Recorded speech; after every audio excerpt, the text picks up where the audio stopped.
Hello বন্ধুরা, সেদিন কোনো প্ল্যান ছাড়াই হঠাৎই বিকেলবেলাতে দুজন মিলে বেরোলাম। তো অ্যাকচুয়ালি সেদিন ছিল সানডে। তো তোমরা জানোই যে সানডে দিনটা আমি প্রচণ্ডভাবে ব্যস্ত থাকি। অ্যান্ড তারপর আর কি বিকালবেলাতে অ্যাকচুয়ালি আমরা হাওয়া খেতে বেরিয়েছিলাম। তো এটা শুনে তোমরা হাসতেই পারো। তো অ্যাকচুয়ালি আমার একটু দূর রাস্তায় ঘুরতে যেতে প্রচণ্ড ভালো লাগে, আর সেটাকে আমি হাওয়া খাওয়া বলি।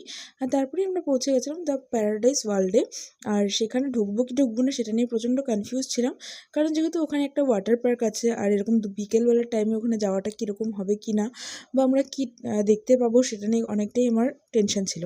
তারপর ও বললো চলো, যেহেতু খাওয়া দাওয়া করতে বেরিয়েছিলাম, তো বললো চলো আমরা ফুড কোর্টে যাই তাহলে। সেই কারণে আমরা ভেতরে এন্ট্রি টিকিট কেটে ঢুকেছিলাম। যাই হোক, পুরো জায়গাটাকে ঘুরে দেখলাম, প্রচণ্ড ভালো লাগলো, আর খাওয়া দাওয়ার কোয়ালিটি প্রচণ্ড ভালো ছিল। তো অ্যাকচুয়ালি আমরা আগের থেকে শুনেছিলাম, তো কথাটা একদমই সত্যি হয়ে গেল। আর আমাদের ওখান থেকে বেরোতে বেরোতে ভালোই রাত্রি হয়ে গেছিলো।